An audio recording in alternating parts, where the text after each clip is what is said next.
Hello, my friends. I am just here to reiterate to you all that Molly Morris of M3 Virtual Accounting has literally saved me thousands of dollars in taxes by finding out things that I could be claiming that I wasn't claiming, and also just generally keeping better track of shit than I did. So, if you're looking for somebody to do your books with the new year and a new tax season coming, please check Molly Morris out and you can get a totally free consultation to find out if she can work for you. It's m3virtualaccounting.com, and again, the consultation is completely free. m3virtualaccounting.com. This is an Unspoiled Network podcast. This is Some Spoiled covering A Storm of Swords, chapters 62 and 63, Jaime and Davos. Oh, I forgot to say, A Song of Ice and Fire 2, The Co-Host Switcheroo, The Rereading, Return to Westeros, HBO Spoiler Edition, Uncut, Uncensored, and Too Hot for TV, bringing you the greatest hits from 1998. Call in with your request now. But now I remember to say that part. In these chapters, Jaime returns home, and we have the scene with him and Cersei that was so hotly debated after it aired on Game of Thrones. Also, Davos helps to spirit away Edric Storm. Welcome to Unspoiled.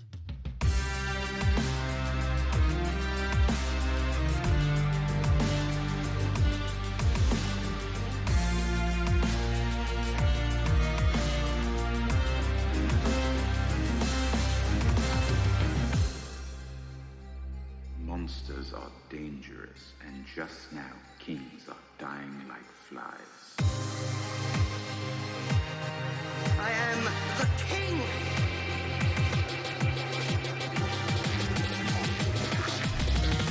Fuck the king. Welcome to the show, everyone. I am Natasha. I'm Rashawn. All right. Tell me everything. What did you feel about these chapters? What did you feel about Jaime and his reunion with Cersei? Bitch, I can't believe I forgot that Jaime wasn't even at the wedding the last chapters. Like, I didn't even miss him. Yep. Yeah, he is there in the show. He's at the wedding. But he is not there. He was not there for none of this. And that's an ongoing joke, like meme of somebody looking at Jaime and saying, Jaime, what do we do? And him saying, I don't know. I wasn't here in the books. And then they turn to Cersei and she says, he's right. He wasn't here in the books. And that's the whole meme. It's weird because I don't recall how Jaime took Joffrey's death in the show.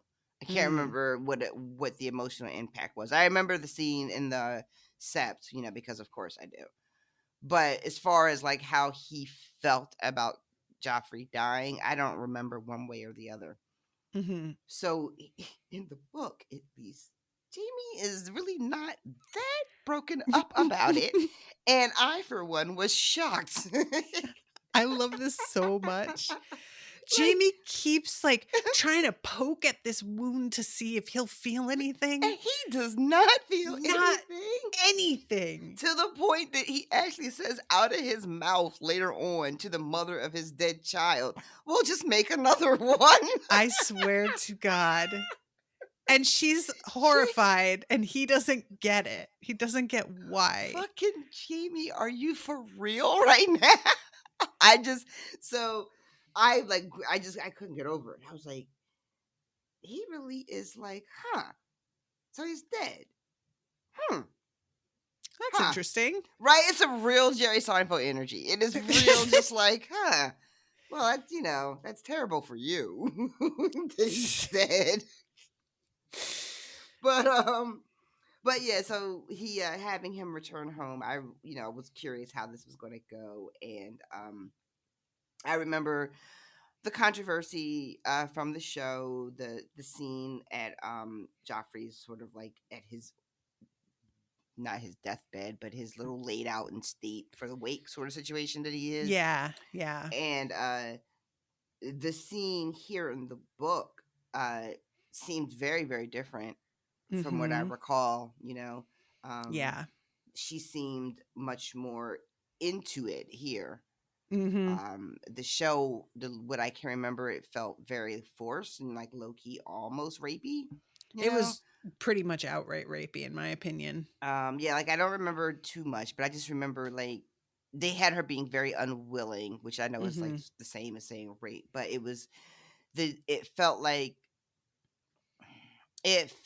the choice to have her be so unwilling, the showrunners weren't intending on making Jamie a rapist. They were like just thought it they made a decision that it would, I guess, a grieving mother would never, you know? Mm-hmm. And Mm-hmm. that, like, if we saw Cersei engaging in consensual sex with her brother at the like base of the thing that her son is laid out on, it would be almost unforgivable. Maybe we would hate the character and it would never recover. So they didn't want to like go there with her, Mm-hmm. or you know. But no, she is into it. Yeah, we've Here. got some stuff here from Austin that I just want to read because he this was such a hugely debated scene, and it was something that I felt very strongly about when it happened, because in the show it felt very much like she was trying to push him off her, and he was straight up like, and there's a moment here in the book where it's like feeble fists pounded at his chest, but it's like the way it's written feels like she's protesting for the seemliness of it, but Well, yeah, because she she isn't says, actually really like unwilling. It's just more like this is a bad idea right yeah, she now. says a couple times, like, "Oh my, like, what if somebody gets catches us? We can't do it here. Like, it wasn't Yeah. I don't want to fuck you. It was we shouldn't be fucking here." And then So as what you soon got as to it say? progresses a little further, she's like, hurry, hurry, do it now, do me now. And she's Mm-hmm. literally asking for him to fuck her, which is obviously not the same thing. But Austin's notes here. Um, First of all, I want to examine a defense I came across a few times when looking up fan reactions at the time, that because the scene is in the books is in Jamie's head, it might have been rape, but he didn't think it was. After rewatching the scene and rereading the scene several times, I don't think that's true. The sex is weird, messed up incest sex next to the corpse of their incest child, but I don't think it's rape. Um, and Austin points out the background differences. Jamie hasn't seen Cersei for years. And Mm-hmm. so there's like an eagerness here and a sort of urgency that doesn't make sense in the show because they have been together this whole time. Mm-hmm. So when she's pushing him off in the show, it's like, well, they could just like literally fuck at any other point. Whereas here, it's this just like having seen her and immediately needing her. Um, and then the episode was directed by Alex Graves and written by D&D. When it first came out, all three agreed that the scene was a rape scene, with D&D calling it uncomfortable and tricky to shoot in the behind the scenes bit, but mostly they skimmed over it. Once the controversy began brewing and people questioned the change, their tone changed and their excuses came out. D&D said the scene was not meant to be a rape scene, while Graves said that it was consensual, with the changes made by D&D to, quote, complicate the relationship, and that Cersei is consenting by the end, which she isn't. George R. R. Martin, when asked, emphasized the differences between the books and show, and says the scene is supposed to be disturbing in the book, but that it's disturbing in the show for different reasons, and that D&D had not talked to him about this change. Hmm. Nikolai Coster-Waldau and Lena Headey both have said they were not playing the scene as non-consensual. Waldau said, that wasn't intended. I understand one can see it as that, but for us it was more complex. Headey said she was playing it as a complicated moment. There was this need, and it wasn't right, but it felt great, yet it wasn't right. And it played out the way it did. When it comes down to it, Austin says, I think the most damning thing is that the best case for the writers and director is they handled writing, shooting, and editing a sex scene so bad it accidentally became a rape scene, which more likely they just didn't care enough or weren't sensitive enough to know what they were doing. Hmm. Also, I would like to add this. When season 5 was airing and we were having the lead up to Sansa's rape, I was telling people I was sure they weren't going to go through with it because after all the controversy surrounding Cersei and Jaime, they would have to be idiots to do it twice. Ha! So that's Austin's thoughts on that scene. Interesting. I had Yeah, and I forgotten. appreciate that background, Austin. Yeah, I had forgotten that there was that back and forth between what the show said it was doing and then trying to walk it back later and be like, no, no, no, no, that's not what we were doing at all. I had forgotten Right. about that. How weaselly the show could be sometimes, the people behind Mm-hmm. it, where they would come out and say a thing and be like, we stand by it, and then like backtrack it a couple days later after it hit social media. Yeah. Just kind of how flip floppy they could be. Mm. It was very much Schrodinger's rape. Well, depends on if you liked or didn't like it. And then in which case we'll say whatever we need to say for it. um oh yeah, but it's funny, the reading this chapter, I was much more shocked by Jamie's reaction to Joffrey's dying than I was by them having sex next to his dead body. Even That's though, funny. even though I guess it's supposed to be. I mean, I don't want to say that the whole thing wasn't unsettling, but it wasn't upsetting to me. Mm-hmm, mm-hmm. It just, I don't know. It just wasn't. I don't know if it's just because the relationship doesn't surprise me anymore. Maybe because I knew that this was coming from the show, but for Mm-hmm. whatever reason, them fucking wasn't like a, like a, oh my God, I can't believe they're doing that right there. You know, I I was think really, that it's a lot easier to forget what the scene looks like when it's not on screen in front of you mm-hmm, and just focus on the sex in the moment because that's all that Jamie's really paying attention to, and we're in mm-hmm, his head and seeing it from his point of view. mm-hmm, So mm-hmm. And again, because she definitely seems like she missed him as well. I like the point too about the fact that this is happening after they haven't seen each other for quite some time. mhm. Um, because that lends itself to like, why would they fuck here and now, like why would they take this risk of being discovered, like he just got back into the city, he people barely know he's back. Mhm. Yeah, he's the commander of the King's Guard and he can tell that guy to like leave the room and don't let anybody in, but it's still a huge risk to be taking. It's Yeah. so careless and reckless. Um, but when you keep in mind the fact that it's been so long since he's been with Cersei, that like you're like, oh yeah, he's absolutely gonna fuck her the minute he gets an opportunity to do so.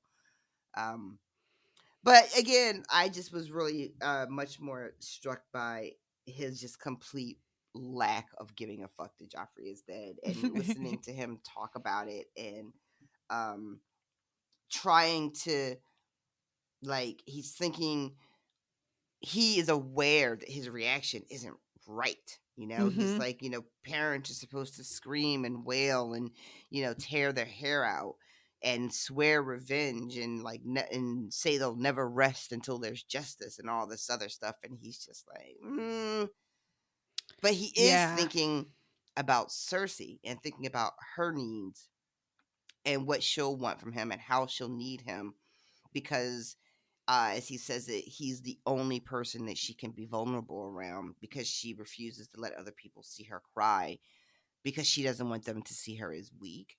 Mhm. And that he is torn apart by Joffrey dying, but not because Joffrey's dead, but by the pain that it's gonna like cause Cersei. That's where his grief is. Mhm.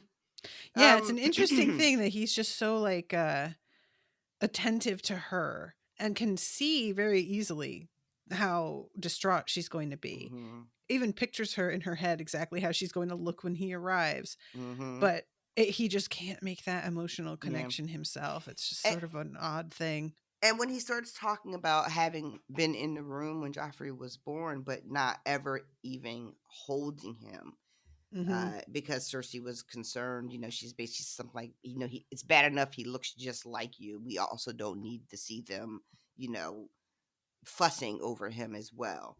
Mhm. So that um, Jamie never got to hold Joffrey as a baby. There was no like bonding or like sentimentality between the two of them.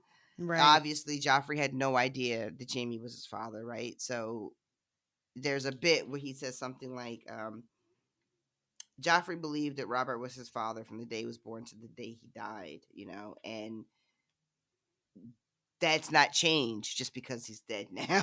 Mm-hmm. And then we have them, his little entourage. The chapter starts with them like making their way into King's Landing finally, and we find out that our girl Brienne has not been doing well since news of the Red Wedding.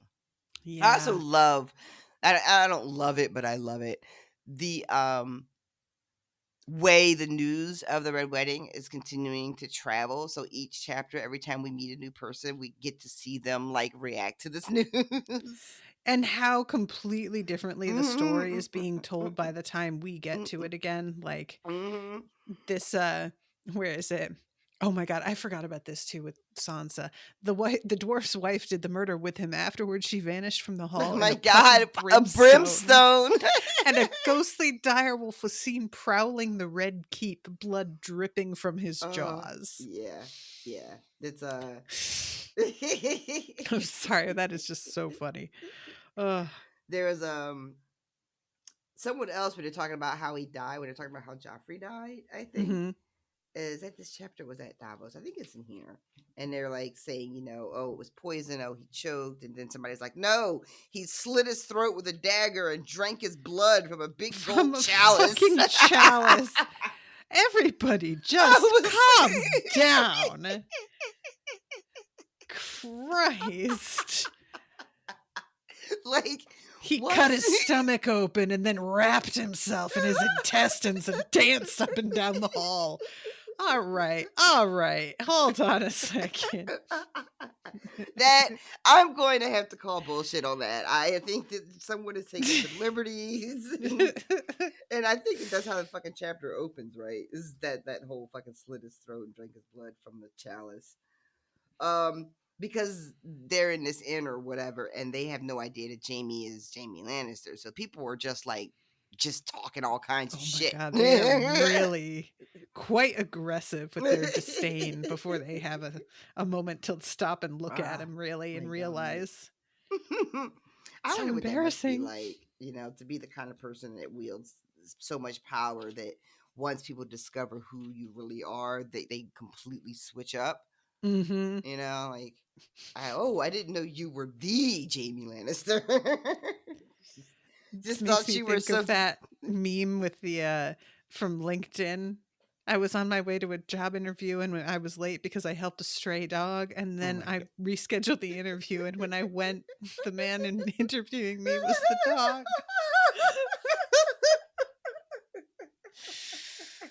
Ugh. Ah, so so Brienne is in mourning. Um, she is mourning Cat dying, being Mhm. murdered in that way, that she didn't like uh fulfill her vow. Jamie said that she just seems like she's like dead inside, she doesn't have anything left, Yeah. it is so sad, and she just like there's not even he can't even like he's trying to antagonize her into giving a fuck about something, trying to Mhm. insult her to get a rise out of her, and it's just nothing is going on, nothing is happening.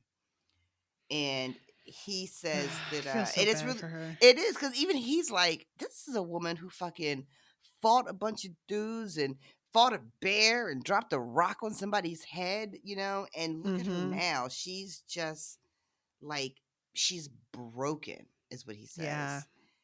And it is really really really really sad, and he even says something to her like, I'll help get you home when I talk to my father, or if you want to stay, maybe I can even find a place for you at court, which she is just like, is what, like a companion for the queen. uh and even when I was reading that, right when, even though, because it's kind of funny, but when he says to find a place for you at court, I was like, wait a minute, people think she killed Renly. And the people that think she killed Mhm. Renly, they are in King's Landing now. They weren't before, and it didn't really fucking matter. But now they are. It's a Yep. big deal. You can't just take her back, and and it really surprised me that Jamie doesn't think of that. Like, I thought for sure there was going to be a moment where we had him acknowledge it and kind of be like, how am I going to play this? Like, what is my plan here? What am I going to do? Mm-hmm. But it doesn't seem to cross his mind at all. So when they show up and Loris is fucking there, Loris, who is just you know, absolutely 100% certain yeah, Brienne murdered him. Yeah. and is ready to like take her head like right now on the spot in the yard in front of God and everybody. And Jaime has to force him to stand down and basically arrest her to appease Loris. Just, Mm-hmm. and has Brienne taken off to a tower somewhere. And yeah, I was like, yeah, of course, because she can't just roll into King's Landing. Mm-hmm. And like the fucking Tyrells are there, and and Marjorie, and you are the prime suspect. Nobody believes you about this shadow, and Catelyn is gone now. Yeah. So I wanted her not to even go through the gates of the city, is what I wanted. But what Well, can you do? your druthers were not They were not druthed. considered. They were not druthered. Undruthed were your druthers. It sounds like some real Shakespeare shit. Yeah, this is something that doesn't happen in the show the same way. And Austin Remind also me. points this out, that Loris never addresses that he believes Brienne murdered Renly.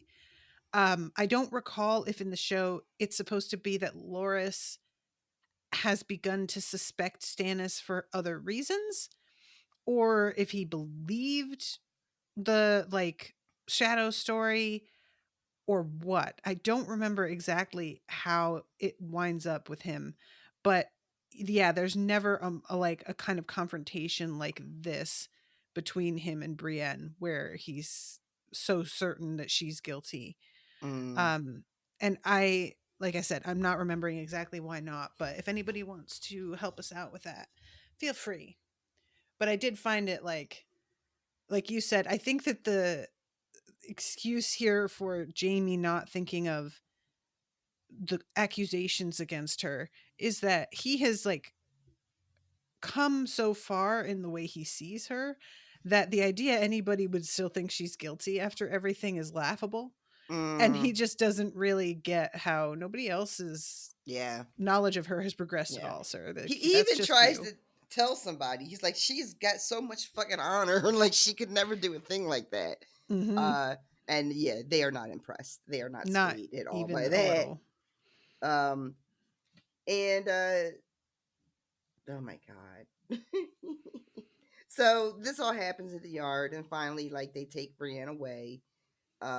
Jamie moving in through the city, and like multiple times people being like, fuck you. Oh wait, no, you're Jamie Lannister. It's fine. Never mind. It's really, really funny to me as well, because it happens a handful of times.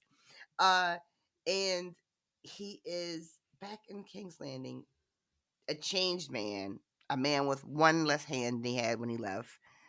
And there's like every time someone sees it, the stump, Mm-hmm. it's like a little bit of like a knife into the gut. Yeah. It's especially when he shows it to Cersei and then later to his father, which his father is like all surprised about this.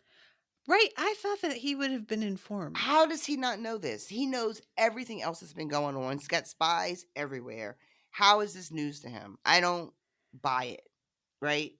I He think that maybe the only person that was going to tell him would have been Roose Bolton. And Roose's primary concern was, hey, let your dad know that I had nothing to do with that, okay?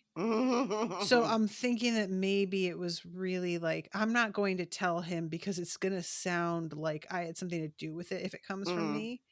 And I'm going to just trust that you will Yeah. ensure my name is kind of kept out of it. But I that otherwise, I don't know. Yeah, I mean that makes sense that it wouldn't come from Roose directly, but it just like when he tells Jamie that he's got like, Varys has got all these people out there that have been keeping tabs and all this other stuff. Like when I think of Varys's network, or it's possible Varys knows, but Varys is like, you know what? I don't have to tell Tywin that part. That's true. Ah, okay. See, I had a little bit of a lag there in the way I was thinking. Like just because Varys knows doesn't mean Tywin automatically knows as well. Like Varys gets to pick and choose what information he shares. Yeah. So maybe he just opted not to. Maybe nobody wanted to be the one to tell Tywin about that shit. Like, nah, nah, you know, That's because fair. that's a real shoot the messenger kind of situation. Because he's gonna be Mhm. really, really angry about it, and I don't want to be the messenger, so nobody wanted to tell him. Yeah, and I feel like if you want to get him angry at Vargo Holt is just so like It's a not mess an now. issue He is now. nobody's problem anymore. Oof, what's going on he's with him is he's having a really bad gross. time. He's like Um nothing but like a torso. It sounds like. yes. It's one of those things where I'm just like, God, I really want to feel sorry for you. And I know that's like a hideous thing, but I can't give a shit because you are Oh, such a monster. listen, I just laughed and laughed when I read that. Oh. He was absolutely reprehensible and without any redeeming qualities. I giggled like a motherfucker when they said that part. I'm trying to find the exact spot here where it is that oh yeah, here it is. uh did Varys mention this? Lord Tywin pushed himself out of his chair. Who did this? If Lady Catelyn thinks, and she's like, no, this was Vargo Holt. This is your Your boy. goat's work. No longer. Sir Gregor's taken the castle. Clegane found Hote sitting alone in the hall of 100 hearths, half mad with pain and fever from a wound that festered. His ear, I'm told. That And Jaime Jamie is enjoyed like, this. I love it. I Is lived. is he dead yet? Soon. They've taken off his hands and feet, but Clegane seems amused by the way the cohoric slobbers. Jamie's smile curdled. That's such a good word. Curdled. Curdled. He's like, I was enjoying this until I found out that Gregor Clegane is also enjoying this, and And now now it just it's hits a little ruined for different. me.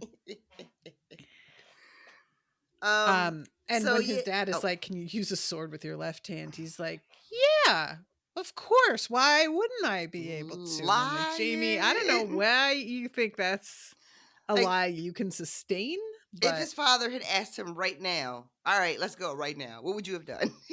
right, like Well, you're I, not I thinking haven't ahead had here, bruh. I haven't had anything to eat yet, Dad, and I really need a shower. My And blood I've been- sugar is quite right? low. I don't know if you're aware of my condition, I've been on but the road for what seems like forever. I have severe vitamin C deficiency as well. There's hardly any sun. It was overcast the whole way home. Saddle sores, everything. Um Oh, I forgot to mention because we kind of have been jumping around in this chapter, but Cersei is so absolutely sure that Tywin or Tyrion killed Joffrey that she wants to sneak Jamie into the dungeon past the guards and have him just kill Oh yeah. Tyrion in his cell. She said the guards would stand aside and let you do it. No one would Mhm. stop you. And Jamie is like, of course, not wanting to believe his brother is capable of something like this. And Cersei is that line about, when you least expected, everything's going to turn to ash in your mouth. As far as she's concerned, that's like a confession. Yeah. Which, ma'am, you have also said some pretty wild things. She has though. But and so Jamie is trying to be like, well, we'll have to wait and see what the evidence is. Mhm. And she is just like, the evidence will show he fucking did it. I don't understand what the problem is. Yeah, I'm really like, what evidence that you decided that's what he did? Because that's not evidence, but I don't know how the And courts work down here. and they keep talking, like, even she says something about how, like, he poisoned the wine, he did it in front of everybody. And Jamie is like, that doesn't seem like something our very smart brother would do. That's like Right? weird, right? Don't you think that's weird? And she is like, no, it is not weird. He absolutely did it. I don't know why you keep fighting me on this. Yeah, she does not understand the affection that Jamie has for Tyrion at all. Not at all. Not at all. And treats it like a betrayal of her trust. Like, if you Mhm, love me, mhm. you would do this for me. How can you say you love me and you won't kill this monster? Um, and it's definitely in her mind. You got to pick one or the other of us. And the thing is Jaime is going to pick Cersei pretty Mhm. much every time. But I don't know how he manages to do it. But like, he will pick Cersei every time, but also leave room for Tyrion. You know, Mhm. it's just like this weird balancing act that he has to do. I don't know what's going to happen in the book, but I remember in the show, he doesn't really, if I remember right, in the show, he doesn't really believe Tyrion did this. And I think he is the one that, like, he can't be Tyrion's champion. And I can't remember if on the show Tyrion even asked him to be champion, or if the fact that he had lost his hand made it like a non-starter. I can't really remember. Yeah. But I remember him visiting Tyrion and being like really sympathetic. Mhm. Uh, which I feel like if Cersei had known he had done that, she would have been livid. You Yeah, know. very, very much. And speaking of like his relationship with Tyrion, there's a moment where he's like, I don't know why he would want to kill my son when I've always treated him really well and I've never done him a wrong. And then he thinks, well, except for that one time, but he doesn't know about that. Hmm. Any theories on that? I mean, I don't know. Like, it's weird. Like, I don't know if I don't know. Is it the thing with Bran again? Are we circling back to that? Um, I mean, or unless it's the thing with what's the girl's name, Taisha? But don't they talk about that? Doesn't he know? That's all up in the open, right? Wait, what are you The talking the about? the story of the whore when Tyrion was a kid that Jaime got for him and all that jazz, you Right. know. But I thought that whole story was out in the open. That Tyrion knew that she was a whore. That Jaime had paid her. Right. Jaime knows what their father did as punishment, so he can't be talking about that, right? Hmm. Unless I'm misremembering, and Jaime You're not doesn't know. misremembering anything, no. No, I don't No, believe I would you. correct you if it was like, you know. So then and then it's like, well, maybe this whole fucking thing with Bran and the cat's paw and all that nonsense. Um, Which you sound profoundly uninterested in at this point. I am. I mean, Yeah. it's unfortunate. I'm sorry, you guys. Maybe I'll come back around on it, but I just don't care right No, it's now. that's pretty much how I feel. It's just like the mystery of like who tried to kill Bran. Mhm. I just like we have bigger fish to fry at this point. Bran is still alive and walking around, whatever. Is he There's walking just around? oh my god. Oh my god. In a manner of speaking, I meant.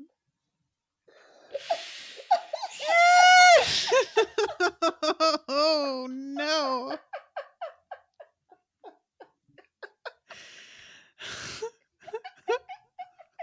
God. No, I'm sorry. Oh my god, you guys. All right, let's regroup. Regroup. Oh fuck. I just like oh, okay. Jesus though. God. Uh, um. So, in summary, Indeed. I don't really have any real theories about what Jamie is talking about in this moment, but I will mull it over for Okay. future Noted. times. Whew, Lord. That was a real journey. Okay. So the conversation with Tywin goes left here because Mm. first we have the accusation of Brienne and that she's taken into custody, and he's Tywin is talking about like the way they're going to handle everybody. This is Tywin who says, "Your brother served the king the poisoned wine with 1,000 people looking on." That was rather foolish of him. Mm. And then the king's justice will be done. You'd execute your own son? He stands accused of regicide and kinslaying. If he is innocent, he has nothing to fear, which is just Yeah. so Right. incredibly Right. untrue, but sure. You are full of shit and you know you're full of shit. How could you even say Mhm. that with a straight face? I would have mentioned too, right before he leaves Cersei, they have this whole conversation where she's just like, "You've changed." Yeah. He holds up his hand. He's like, "Yeah, I lost a hand." You And know good and she's well what like, the fuck I'm "That's talking not about. it. That's not it. Something else is going on." Yeah, and he because he's doing that whole like we should just run away together. We don't have to Mhm. like be here. We can just go may have a life for ourselves. You can tell everybody, fuck it, we'll get married. And what are they going to do? Who's going to check us? And Mhm. she is not interested in this life at all. I love this recurring thing in this universe of like men telling queenly type women that they should just run away with them. Mhm. And maybe like go sell oranges or whatever the fuck Kristen Cole was talking Those about. oranges and cinnamon. But and she is just like, yeah, no. And there is talk about Tommen because she's like, what you're talking about would delegitimize everything, Yeah. you know. Yeah, because Um, he's like, "Oh, why don't we just get married and fuck them all, mhm. and we'll have another Joffrey." Oh my god. And she's like, "And then what? You're not royalty, so then Tommen can't take the throne. So what do you like? What good would that do me? Yeah, He's not concerned about the throne, and she is, and he yeah. doesn't get Doesn't that, you seem to get know." it, no, because he's like, well, he'll have Casterly Rock. It's just as good. Mm-hmm. Is and it is not just as good as a throne, y'all. I mean, like, don't get me wrong, I'm sure it's lovely, but it is not a throne. And Don't Cersei get wants the me fucking wrong. I'm sure it's throne. lovely. But and he, and she seems really surprised that he doesn't get it, and that's when she's just talking about how much he's changed. Um, and I'm curious, is it because I don't think Jamie's changed that much in the way that she's talking. I think he's changed, but I think it's that he's willing to sacrifice everything to be with her because he has grown tired of all of the lies and the games and everything. Mm-hmm. That's like what's different about him, and she doesn't recognize him, Yeah. um, which you know I haven't really been like, well, like when I was younger and I had like a very serious, my first like real serious boyfriend, and we were long distance for a little while, um, and then we would get to see each other again, and it was always really weird. Like I don't know if people who have long distance relationships how that's worked out for them, but Yeah, when I I never did it, done one like prolonged like that. Just and then we got together pretty quick. yeah, it was really weird because it didn't start off as long distance. We were together, in the same place, and then situation happened and we had to move apart, and we moved he moved back to Connecticut. I was still in Philadelphia.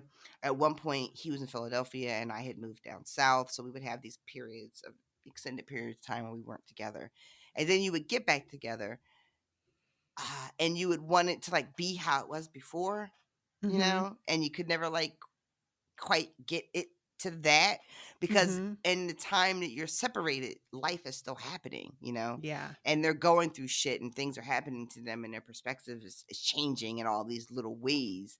And then you see them and they're the same but yet wholly different, and Mm-hmm. that's like what she's dealing with. She's seeing him and just like, I know you. Like I know you better than I know anyone else. There's always the refrain with Jamie and Cersei is how intimately they know each other, right? They're the Mm-hmm. same person. And so how weird it must be for her to be back in his presence and it's the Jamie she knows, but also not, and just how Mm-hmm. unsettling that is, how disorienting that probably feels for her. Yeah. And so yeah, at the end of this, their little bit together, she just ends up being like, "I have shit to do. We'll talk later. I got a whole Sansa Stark to find and murder. I don't have time for this foolishness." And yeah, she just tells him to like leave her alone, and that's how he leaves her, and then goes to see his dad. But Yeah, he's like, I came here to find you. Don't tell me to leave you. But he doesn't say that. He just goes. I felt I bad for him. I thought he did say that. Oh, does he? It's got quotes I, around it. oh, okay. My bad. I was Yeah. listening to the audiobook and it sounded like a thought. But good for him for saying it then. I Mhm. wasn't giving you the credit you were due, sir. My apologies. And to which she replies, "Leave me again," which is just like really hurtful. Poor Yikes. Jamie. So yeah, then he goes to see his dad and they have the conversation you were talking about. This fucking joke about weddings. What does he say? Fucking the wedding is more dangerous than, or is that later? Who makes the joke about weddings being more dangerous than battles? Is that Davos later? Or is that with him talking to his dad?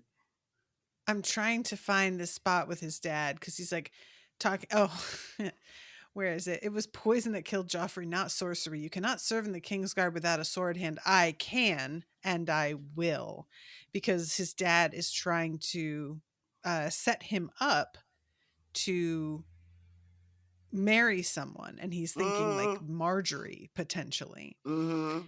Um, let's see. Crippled or whole, a knight of the King's Guard serves for life. Cersei ended that when she replaced Sir Barristan on grounds of age.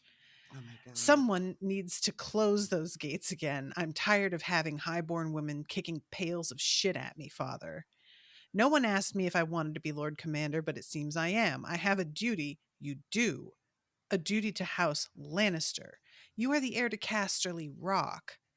Tommen should accompany you as your ward and squire. And he says the Tyrells are insisting Marjorie be wed to Tommen, but if I were offered you instead, and Jamie screams Absolutely no. not. He is not here for this at all. And he can't say anything.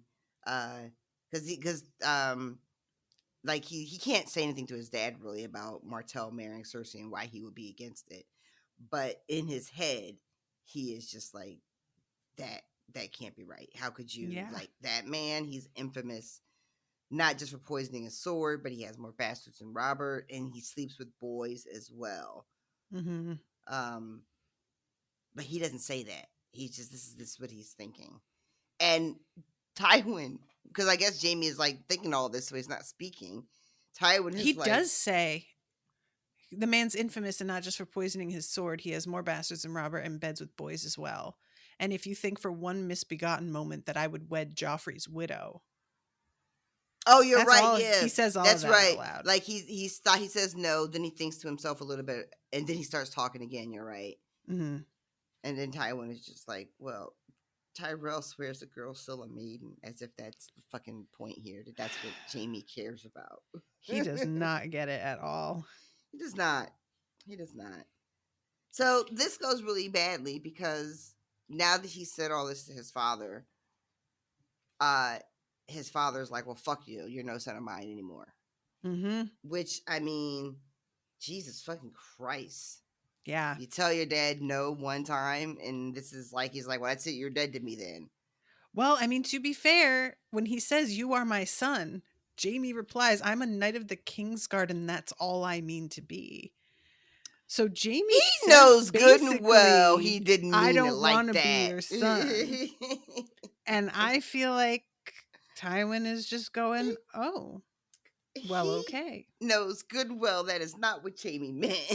What did he mean then? Because that sounds to me like what the fuck he meant. He meant like, uh, you know, I don't want all of like the things that you want from me. Those aren't the things I want for myself. I don't want to be the heir to Casterly Rock. I don't want to marry this girl. What I want to do is be the Lord Commander of the Kingsguard. That's enough for me. That's what I want for my life. And Tywin hears, "Oh, you don't want all the shit I want to give for you? Well, then fuck you then. You're not my son. Just go ahead and be a Kingsguard then. That's it." Hmm. All right. I'm just taking Tywin's side here. Nothing to see here. It's fine. And this part though, because after Jamie yells that, they get into like a silent staring match of And Jamie chicken, can't hold it. and Jamie can't hold it. I was so disappointed. Right? I really thought that this was like a moment and that like Tywin was going to get disgusted and like leave the room, or Jamie would just stalk out or something like that. But nope, they stare at each other and he fucking crumbles under the pressure and breaks the silence and tries to talk to his father. And then his dad gets to fucking say the thing, you know, go do your duty. You're not my son. And that was a real low moment for Jamie. I was so proud of him for a moment. Yeah. But his dad's got more practice. I mean, yeah, this man is a pro at this shit. I just keep picturing Jack Donaghy now with him and Liz Jack negotiating attack. against each other and just staring in silence for like half an hour. And Jack finds out that she's just using his own book against them, and he gets really excited about it. It's gonna be a jack off. I forgot he says that.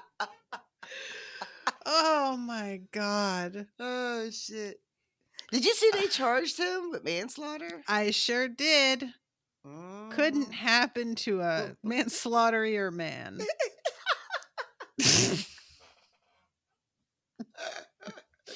He's guilty. All right. He's guilty, is what I'm saying. All right, so then we get to the Davos chapter. And he's up to shenanigans, y'all. He is indeed. He has got a little motley crew of ne'er-do-wells. And they are going to sneak this young man off of off of Dragonstone to somewhere. They were very fuzzy on the details about where he is going exactly and how he was going to fucking live. Like, I don't know who's in charge, but you can't just put a kid on a boat and send him out into the world. Like, apparently you can. How is he going to eat? How is he going to live? Who is what? Where's what? But I guess those are all, small details that I don't have to worry my pretty little head about. So I wouldn't have phrased it like that, but yes. That's exactly correct.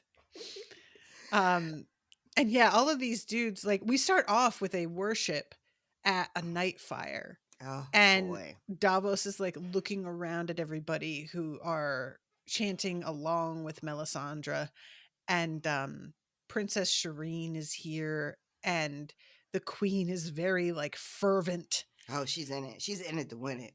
Yeah. Fucking Sir Axel is fucking full of shit. He's like the biggest born again fucking roller worshiping person you ever want to meet. He's just like belting it out to the back row.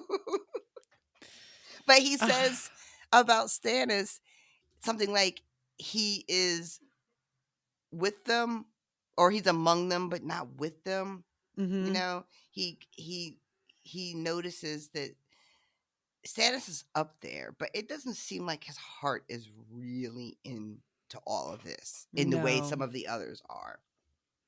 And you got to believe that Davos is holding on to that little shred of like that shred of he's not completely that far gone yet. Yeah. And it feels like that gives him almost a little strength to go forward with the plan, because it's almost like he's betting on that one sliver, that he can count on Stannis to not be such a zealot that, he might be able to get away with getting Edric out of there and also keeping his head. Because his head is absolutely like up for grabs for this act. And I mean, I know from the show that Davos doesn't die at this point, but I don't know if that's 100% going to pan out in the book. But I don't think he's going to die here. I do really enjoy that he keeps like looking at Axel Florent and being like, well, maybe you'll be so glad that I did this because I'll have freed up a spot and you're going to get to be the king's hand again. So like you really, really won. There's just something about the, not exactly the fatalism of it, but there's just sort of like a bit of humor to him with that I just found very funny. I also want to mention, and I don't know why, because it's not even that important, but it is very, very effective. Every time he grasps up for his little bag of bones and they're not there, yeah, it really hits me. Every time it happens, I feel like the same sort of like anxiety he seems to feel that they're gone now. I would have thought that at this point that wouldn't really impact me at all anymore. But every time, every single time, I'm just like, oh shit, that's right, they're gone. You don't have them anymore. What are we gonna do? His luck. No. And there's also, this is something that I found funny. Um, Fire is a living thing, the Red Woman told him when he asked her to teach him how to see the future in the flames. It is always moving, always changing, like a book whose letters dance and shift even as you try to read them. It takes years of training to see the shapes beyond the flames, and more years still to learn to tell the shapes of what will be from what may be or what was. Even then, it comes hard. Hard. You do not understand that, you men of the Sunset Lands. Davos asked her then how it was that Sir Axel had learned the trick of it so quickly, but to that she only smiled enigmatically and said, "Any cat may stare into a fire and see red mice at play." I love this so much. She's just like, he sees whatever the fuck he feels like seeing. That's not real. Who gives a shit about that guy? I don't know Yeah, why, but that cracked me up really bad. I love it too because it feels like a moment where he thinks that um What did it's you almost. just disappeared for a second Sorry, there? something was moving under my chair. It was a cat.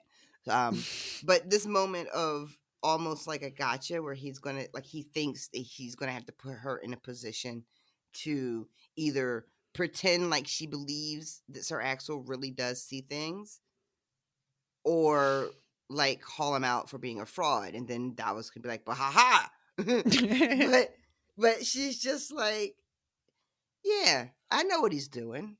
I'm Hmm. not fooled by it, but also it's not anything that you can use against me because I Yeah. it doesn't matter to me. He's just, he's playing a game and it's not of any import to me." That is just so I mean, if he heard her say that, I wonder how he would feel about it. Like, has he been under the impression this whole time that he's really doing something? That is, yeah, like does he, because it's a twofold question. Does one, is he sincere in his belief, right? Like I Mhm. tend to treat him as just like an opportunist and he's just going along to trying to, curry favor and maybe get some power back. Or is he like devout and for real and really believes that he's now seeing visions? Like I don't really know which it is. Yeah. um, and I like that it doesn't seem like Melisandre even cares which No, she it really is. doesn't. There's a very strong sense in her of like me giving a chew toy to Pippin. It Mhm. keeps him busy, keeps him out from underfoot, whatever. Let him think he's got something here. Yeah, it's a little Um, surprising that Davos doesn't push back on this a little bit more. Uh, but he doesn't. That's the end of this bit, and it goes on right this into. being the concept that he can't actually read the flames. Yeah, yeah, like because you could think Davos could have been like, well, then why do you let him pretend in front of his grace? Maybe you should tell his grace that you know what I mean, or Mhm, something. mhm. Like if you believe he's just staring into a fire and seeing mice at play, uh, maybe you have a duty to tell the king, so that the king understands. You know what I mean, something. Mhm, mhm, mhm. But that's the end of this bit. Like that, we don't see that he says anything back to her as we're reading about this, and then it just goes into their plan to get Edric out. Um, yeah. Um, then he goes back because this is like a memory that he's having, I guess. And then he's back in the moment, and the moment is this night of like going to get Edric out, and it Yeah. starts with this person, this Lewis guy, that just says we should start by killing her. I mean, Lewis, look, I get it. I really do. And I applaud your enthusiasm It's, and it's understand where you're coming from on this. However, that's not really like the start. That's the end. You haven't really stopped to think about like the it's her reputation. yeah, And because he Davos says has that. to remind them all. Yeah, because he says this in response to Davos being like, uh, we have to be careful because she might be able to see what we're planning because she Mhm. claims she can see the future, so maybe she can. Which is like a fair warning to give. This woman, has been pretty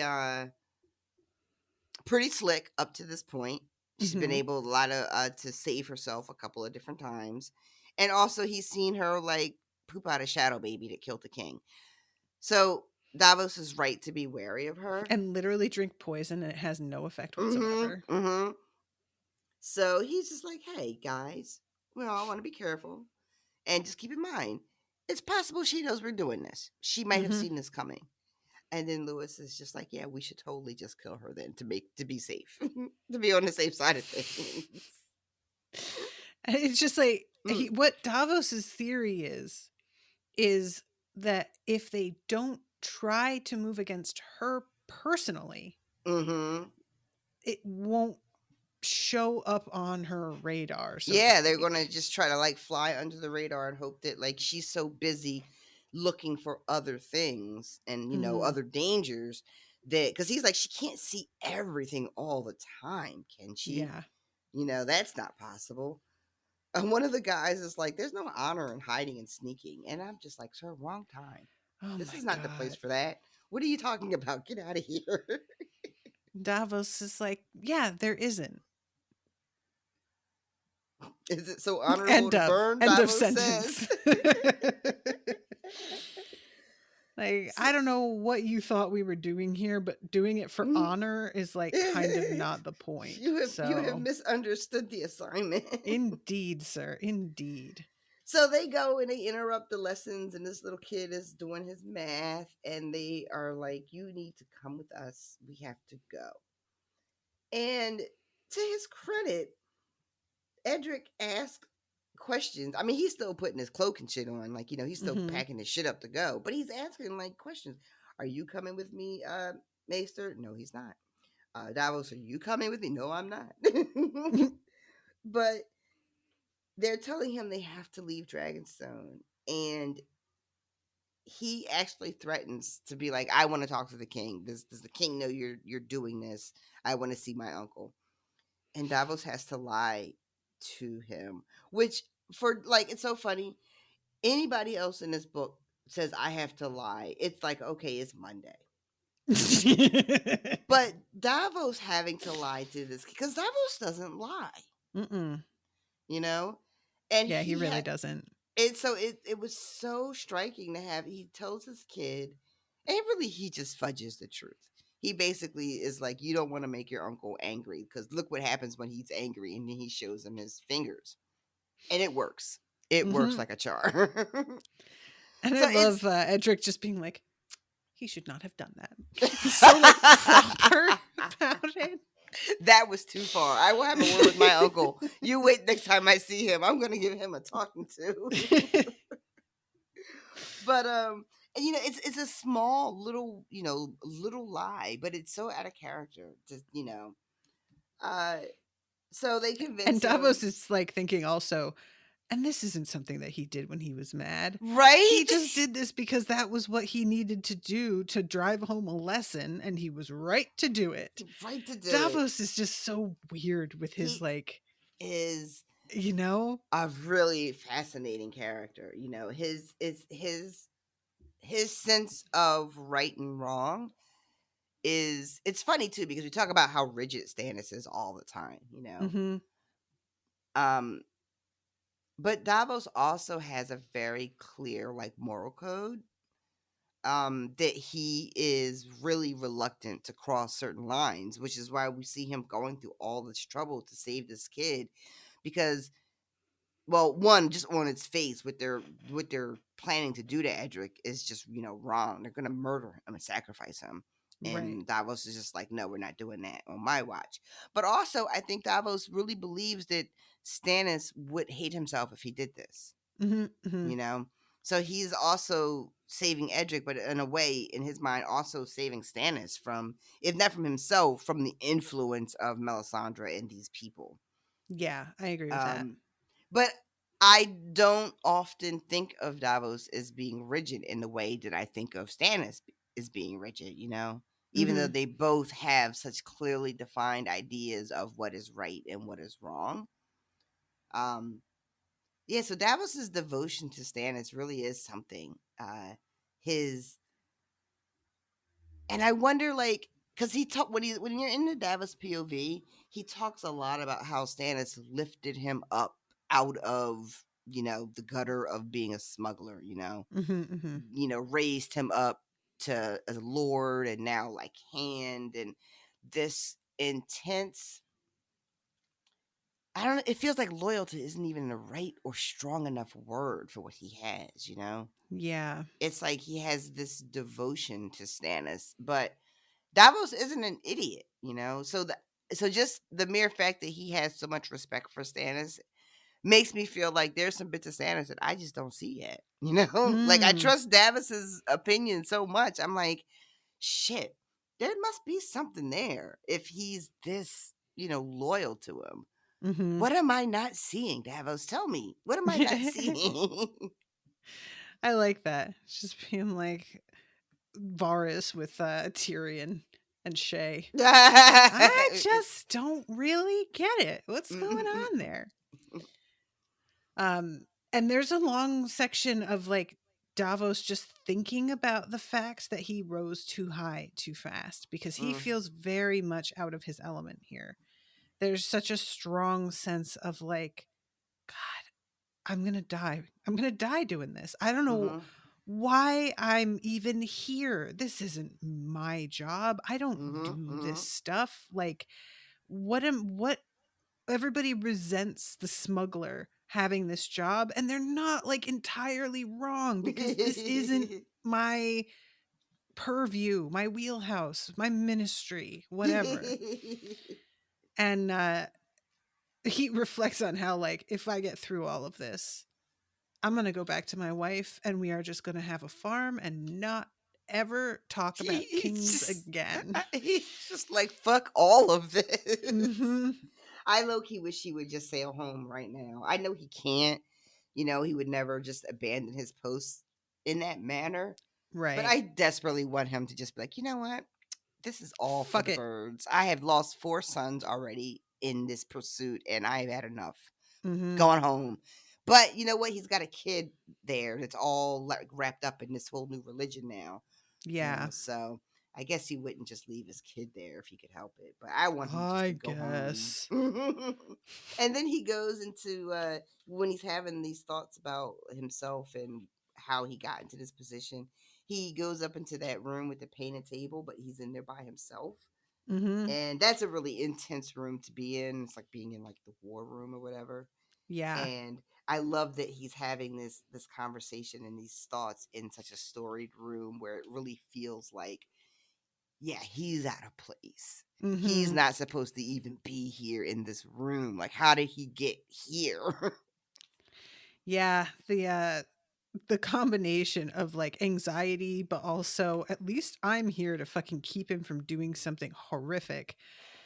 That is exactly what you want in a person in Davos's position. You want somebody who's like, God, I hate this fucking job, but then also doing it, doing the Right. right thing. Mm-hmm. But it's such a strain for the poor person in Yeah. that position. It's like, thank you Yeah. for sacrificing your mental health for all of Yeah, like us. really, Davos is like a thin line between Stannis and like completely going off the fucking deep end, right? He's Mm-hmm. like just trying to hold on and keep this man that he respects from just, becoming the worst version of himself. Yeah. Um, well, worst thing ever so far. Because from what I remember from the All show, right, Homer it, Simpson. it goes real downhill when it comes to his daughter. Ooh, we don't like to talk about that. Yeah, I'm really hopeful that is not in the books. I know that happened. I feel like they were already off the books by the time we got that deep in the story, but I can't remember for certain. But there's a small part of me that it's like that was just for the show. They would never. That was just for the show. What they would never. They Wouldn't would he never. ever? I feel like George has made it Yeah, very clear he yeah. would veather. He I was going to try and absolutely say he very would ever, very very and I just would. came up with feather, and I feel like Yeah. that's a new word. I stand by it. He absolutely would ever. Uh if you could use the word that way. he would ever do No, it's this. Veather. I think I made myself quite clear. The But levels of discourse. but for now, anyway, at this point, this is. I mean, he's already given the okay to murder his younger brother, even though he tries to pretend like he didn't really have anything to do with that. Mm-hmm. That was honestly, if we're being like for real, that should have been absolutely not on the table for Stannis, considering his Yeah. very strong moral code that he's so proud of. But now he's going to sacrifice a small child that he low key helped raise. And I feel like, yeah, someone needed to step in. And Davos was like, well, I guess it's me. Yeah. Because nobody else is going to do it. Nobody is Because gonna you fucking say all shit. are a bunch of fucking cowards. Exactly. So then So then Melisandre and Stannis walk into the room and fucking red wedding talk again. I, first of all, like the red wedding talk, all Stannis keeps saying is just like, well, how do you know for sure though? How do you know really for sure? And I was just like, Stannis, it was valid to say before 2 is not 3, but has she ever like lied to you and been wrong? Has she Hmm. ever? Like, just the he's digging his heels in here, in my opinion, reads as somebody who wants to discredit her because he doesn't want to kill Edric Storm. And so he's trying to poke holes in Melisandre so that he has some valid reason to not do what she is suggesting. That's how Yeah. I'm seeing it. You know what I mean? Yeah. And when this came up last time, like how many, and I think it was Davos that brought it up last time, that it was only 2 kings that had been killed. And when Davos brought it up, if I remember right, Stannis was really quick to latch on to that and be like, Mm-hmm. oh, yeah, you're right. There is only 2. So when they get this third, she has been put on the defensive. Like, oh, you said it wasn't going to be 3. All right, here you go. Here's your third. Sidebar. I loved it how she has positioned herself so that she can take credit for these things that are happening across the kingdom that don't have anything to do with her. Don't they though? I love that. Don't they? It's You get out. happening. You get out of here. It's all happening like she said it would. So who's to say? Like, It's just, you know what? That's the thing about. I don't want to get us, sidetracked, but that's the thing about like religions and whatever, You just be like, oh yeah, that's it's the all. thing about It's religions. You heard it here first, folks. like, oh, all the good things that we asked for are happening. That's great. That's why it's happening. Oh wait, these bad things are happening. Oh well, I don't know what to tell you about all that. Life's gonna life. There's I that. don't know. There's a meme I saw recently, and it's Jesus knocking on a door and saying, "Let me in." Why? So I can save you from what? From what I'm gonna do to you if you don't let me in.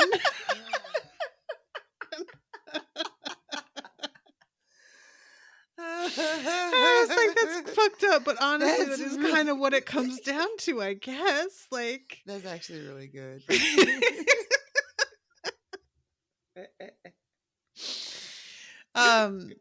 so yeah, they talk about like I'm so sorry. what I just remember the bumper sticker from when I was a teenager. Just said in big letters, it said Jesus is coming. And then underneath it said, quick, everybody look busy. the boss is coming in for an inspection. Oh shit. Anyway. All right. So they're talking about what happened to Joffrey. There is fucking Stannis being like, he was no nephew of mine, goddammit. Somebody's nephew Joffrey is dead. He was not my nephew. Which is like really not the important thing to mention right at this moment, but and they talk about how it looks like he might have been poisoned or that maybe he choked. And there it is. Weddings have become more perilous than battles, it would seem. Yes, that's Stannis. I forgot he's the one who says it. It really does Um, sound like a Jamie line. it does, right? Mm-hmm. Um, so they're wondering like who could have done it, and they talk about how everybody's saying it's Tyrion, and Stannis is just like, yeah, he's a dangerous man. I fucking learned that lesson on Blackwater, which is like the most respectful thing anybody's ever said about Tyrion, and he didn't even get to Honestly, hear it. right? He didn't even get to hear it. And it's so like Mm-mm. it's a dangerous man, but not even in because like here it's he did something treasonous and shady, but that's like a battle dangerous, and I feel like nobody has ever Mhm. said that about Tyrion, and Exactly. just yeah. Yep. Ugh, Yeah. It made me sad that he's like, we'll never know that that was said about him. Like, agreed. you know. But give that man his flowers. But instead, they did not. They put him in a cell. Poor And Tyrion. then we have this moment about Joffrey, and you had asked about the thing with the cat that gets mentioned a few chapters Yep. ago. Yep. Yep. And somebody had said to Joffrey when he was a kid, there was this like kitchen cat that they fed scraps, and somebody says, "Oh, she's got kittens in her," because they are thinking maybe he's going to want to adopt a kitten. Nope. And Joffrey cuts her open to see them, and then takes the dead kittens to his dad Yes, to he show does. him. And Robert hit the boy so hard, I thought he'd killed him. Yeah. This is So he's just a fucking maniac. yeah, He's yeah, always yeah. been a Has been maniac. from the gate, it Yep. appears. And he was just about to be like the worst king ever. Mm-hmm. And it's good that he was stopped. uh and Stannis thinks to himself, well, shit, it doesn't matter. They have to come for me now. Like, who else could be king? And Melisandre's like, he had a brother. And like, fucking Stannis is like somehow shocked and surprised that they would pass him over once again Mm-hmm. to hand the throne to a child. And Stannis says, okay, yeah, he's a little bit more gentle than Joffrey was, but he's still born of the same fucking sin, and he's just another monster in the making. Like, Mm-hmm. this is terrible for all of us. And here comes Melisandre. Well, then save them. Save all of us. Let me just give me that boy down real quick. Mm-hmm.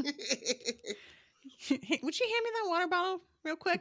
I just need to pour its blood on something. I mean, drink from it. We're just gonna keep on dehumanizing him. Right. And so Davos chimes in, Edric Storm, and he's like, I know his name. Stannis is finally hip to like see he's had it with this passive aggressiveness. Yep. And so she gives one last like big speech about like how Stannis is prophesied for 5,000 years. He is the prince that is promised. Also, throughout this chapter, every time she's talking, it's mentioned that this ruby that she wears is like pulsating, it's glowing, it's throbbing. It's I wasn't really comfortable with the throbbing part, but it's That's doing not what she said. it's doing a lot in this chapter. Like, this ruby is like, center stage a lot.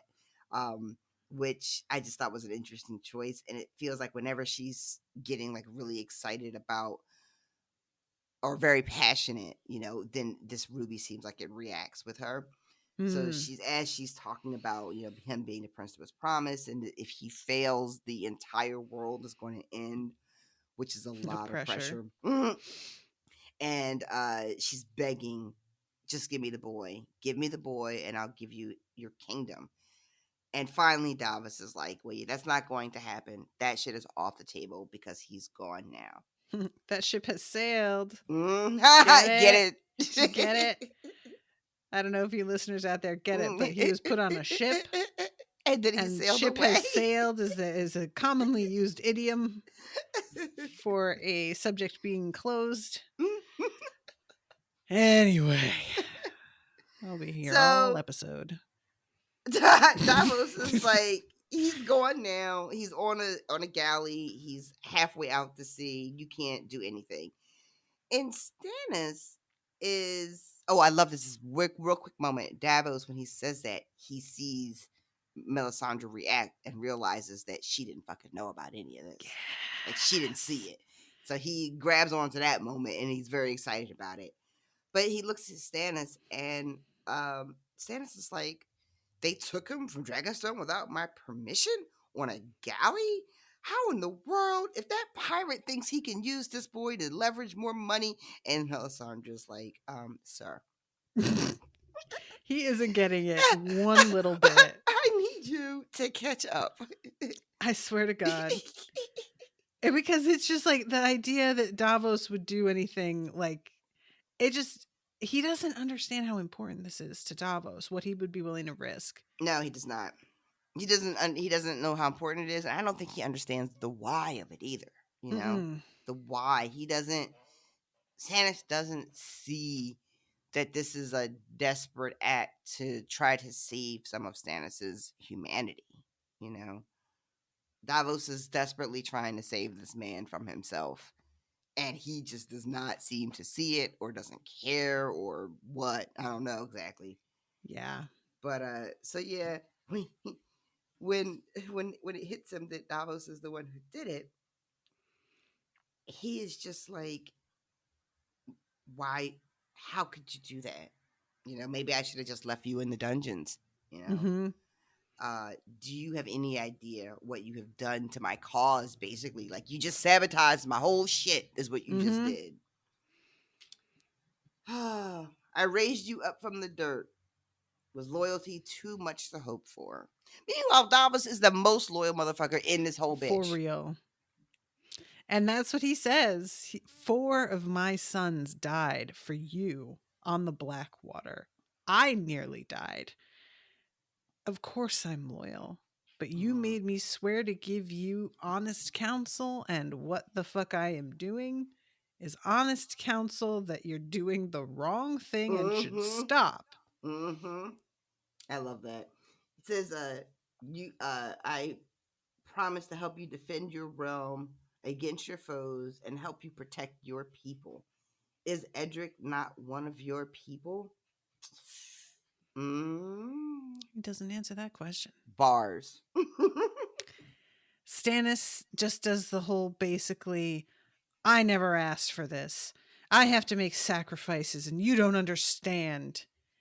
And Melisandre, if a man with 1,000 cows gives one to God, that is nothing. But a man who offers the only cow he owns, I'm speaking of a boy, your daughter's friend, your brother's son. And this bitch over here talking about cows. I swear to God. And Melisandre's like, you don't understand what you did, do you? And he's like, you know what? Maybe I don't. But I never said that I understood everything, and you still gave me this fucking job, and I know what I'm doing here at the very least, which is saving a child. And if I have offended, go ahead and kill me. But before you do, I have something to read to you. And he pulls out this little parchment and he begins to read, quote, by the light of the magic sword. Yeah. What did he pull out of his parch? What do you think it is? I don't know. What do you Did think? he write a letter to Stannis, a heartfelt letter? Did he find something in the books that are, something? You got to come back to your mic, girl. Sorry. Did he find something in the books and scrolls that would help? That he thinks will change Stannis's mind about not just sacrificing Edric, but even like trusting Melisandre and this Lord of Light? Was it just like a really nice quote? It's gonna, like, you know what I mean? Like, yeah, I don't know what it is. Like a really inspirational quote he found that he thinks will be helpful to the situation. You know, like a little bit better than live, laugh, love, but like not much better than that. Was it an inspirational quote? Oh my God. Yeah, it It could He be pulled out literally one of anything. my postcards that I send to my $10 and up patrons. It just said, fuck it, love yourself, or whatever that one was. Yeah, fuck you, Fuck you, love yourself. A classic. But in all seriousness, I can't wait to find out, because I don't know, again, if it's something that Davos wrote from the heart or if it is information, like tactical information, Mm-hmm. historic information, something about a family line. I don't know. But whatever it is, Davos seems to think it will save his life. Mm. And I've got no idea what this could be. And I think on the show, I remember him helping, because Gendry rows away. Remember, that was a joke? Like, that's the My last we God. see him. He just gets in that rowboat. Still rowing. I wish that the writers had the first time we saw him later that he was rowing, and it was clear like he hadn't been doing it the whole time, but it was just a little acknowledgement, That would have been amazing. So many missed opportunities. Indeed. But so I remember that. Like, I can picture that, but I don't remember the immediate aftermath of what happens to Davos when he helps Gendry escape. And it's funny too, because Davos is in the dungeons in the books after he returns from the Blackwater, right? After he's been like lost at sea and all that. On the show, he's also put in the dungeons at some point, because I remember Shireen is who helps him learn to read in the show. Right. But I have no memory of when Davos is in the dungeons in the show and for what reason. So I don't remember if he gets thrown in there because he helps Gendry escape, or if that was before the Gendry thing, Was I he feel in the like it's dungeon? the same thing as the book where he's planning to try and kill Melisandre, and she like knows ahead of time. No? And that's early, right? That's much Right. earlier. So, yeah, I don't know what this is going to be. I don't know what he's about to read. Maybe it's Well, maybe it's something he found out about Melisandre, or something about the religion. I don't know though.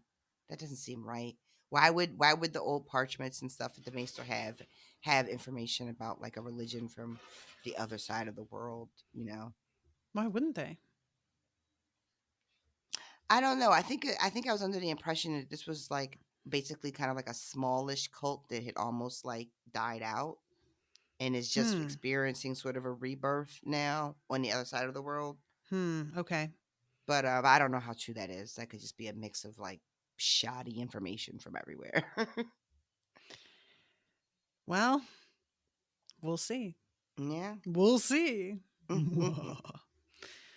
I think this is one of those where I'm like, I feel like if once you find out what it's going to be or what it is that he's reading him, you're gonna feel like, oh, Is one he of those reading little him moments.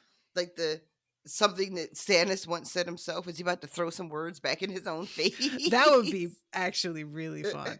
He was just like, all right, here I am quoting you at you. That's always a good tactic, in my opinion. Throw people off by just being like, I have receipts. He's got a screenshot. That's what he's got in his pocket.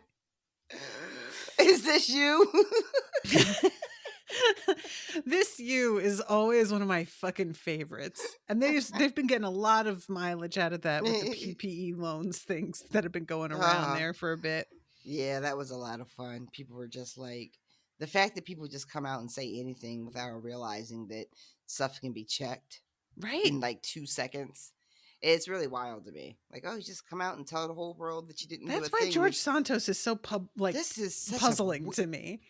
He lied about so many things that are easily discoverable. Easily. I don't understand why we didn't discover them before he fucking won. Like, was no one doing any due diligence on this? Like, was he running unopposed? I don't understand what happened. How does the person he's campaigning against not uncover all of these lies day one? I want somebody to do. I'm very curious what the person he was running against thinks about the situation currently. It's got to be they unopposed. Must really feel like a schmuck. But right? I don't know. I haven't looked into it. I'll be Yeah. honest, because I I'm just just so disgusted with the whole thing. I'm just like, ugh, whatever. all I know is that, and I didn't know this earlier today, but I know that he wrote, because I couldn't. We were talking earlier. I didn't know where he was from, but it's like some part of like Long Island that he's representing, and Okay. maybe it's just like a deeply Republican held seat that doesn't see any change, and so Mm-hmm. so no Democrat was even running. I don't know if that's true or not, but I cannot make heads or tails of how you don't just Google this man and like, oh, this Right, is this is my running person. This is what I'm up against, and then just fact check everything, and it would have came out immediately. girl. I don't know. People aren't competent. Is that what it comes I down to? think Pretty much I most of the I time. I think, or you know what? It's not even that they're not competent. We just don't care. You know, like people Mm. just don't fucking like they were gonna fucking put fucking Herschel Walker in the goddamn Senate. The fuck? Yeah, Yeah, people don't care. They just I guess see a party label and that's enough for them. Because people absolutely went out and voted for that motherfucker. They absolutely did. Hmm? I don't understand it. But yeah, he was like a cunt's hair from being in the Senate. cunt's hair. Fucking Christ, ma'am. Oh well. uh, Anyway. all right. Well, real quick before we wrap, you guys know what time it is. It's time to say hello to new patrons. I am ushering onto the floor in this corner Shane Conley. In this corner, Leah Denise Potts. Welcome, welcome, welcome. Welcome, welcome, welcome indeed. Thank you both so much for becoming patrons. Appreciate you a lot. Hope that you guys are enjoying the exclusive content. Currently, Miles and I are in the fourth of the Sookie Stackhouse books, and Sookie finally has fucked Eric, and it's a really very great scene. Miles was so excited about it. This book, in my opinion, is when things really start to roll with the whole series. And Mm. Miles is just the last couple episodes has been like clapping with delight while we're Oh, recording because he's just having such a good time. So yeah, if you guys are, even if you're, I was about to say, if you're interested in Sookie Stackhouse, if you're not interested in Sookie Stackhouse, you should still listen to it because you might become interested in Sookie Stackhouse. That's all I'm saying. And I want to mention here, and I'm gonna get in touch with them about this because it's an issue, but I can't until Monday because they are not in the office. But normally y'all would have received a late but still within a reasonable amount of time postcard from me for December by now. December was just a mess because of the puppies and the holidays and everything, and I was late. But I placed my order for the postcards like the 3rd of January, and usually they arrive in about 7, 8 days. They were supposed to get here on the 18th. It is the 21st, and they are still showing as being packed. And that has been where they are being packed Mm. for 3 or 4 days now. That And doesn't look good. yeah, Moo is usually pretty good. And this is the first time that it's ever been like way past the date. And I just wanted to let you guys know I didn't like skip a postcard one month. It should have been out, but I'm just kind of at their mercy with the shipping. And I didn't want to place an order for the January postcard until I had sent the December one. But at this point, I'm probably going to have to. So, Mm. anyway, all this to say, if you were like at the $10 tier to get a postcard and you had to drop your pledge, but I still owe you a postcard, please like get in touch with me on the best way to do it would be to email me your address on unspoiledpodcast@gmail.com, and I will be sure to get it to you because I understand, like, sometimes you just can't maintain the same pledge level forever, but I want to make sure you get what I owe you, and I'm sorry about this long delay. It's never happened before. This is definitely the longest it's ever taken by far for me to get an order from them. So it's been growing longer. Every time I place an order, it feels like it takes longer for me to get it than it did before. But this is the first time that the projected delivery date is not even close to being met. So anyway, I just wanted to give everyone an update about that. I'm going to post about this as well. But I've just been sort of keeping my eye on it, and I didn't want to say anything because I was hoping that it would finally say shipped this weekend and not no so dice. much. Indeed. The whole system is just breaking down. The whole system's falling like apart. that, you know? Yeah. So I have something for you that I need to put in the mail. Ooh. What is it? Is it fun? I went to the post office, girl. There was a handwritten sign up on that bitch talking about at lunch, be back at 3:30. The whole fucking post, and it wasn't like your little neighborhood mini post office. This was the big one in Suburban Square. It's like a big full size post office. Everybody called out except for one person that day. I was like, it was like you at Waffle House. They're just in there with the door locked, eating at their desk, looking at you through the glass. Sorry. At lunch. Did you see that mailman who was sitting in his mail truck while that white woman was banging on the window? Yeah, that turned out to be really, really old. It just like made the rounds again for some reason. Yeah, I saw it a couple years ago. He just like not even turned. He didn't even turn his head. It was glorious. She was so mad. She was so mad. People just have no respect for downtime for like service folks. It's just really tiresome. They don't understand the difference between like service jobs and servants. It's, you know. There is, ladies and gentlemen. There's two different words, y'all. It's two different words. Oof. It's a sermon. All right, everybody. We love you very much. Until next week. Toodaloo, motherfuckers. Bye, guys. Joffrey, Cersei, Walder Frey, Meryn Trant, Tywin Lannister.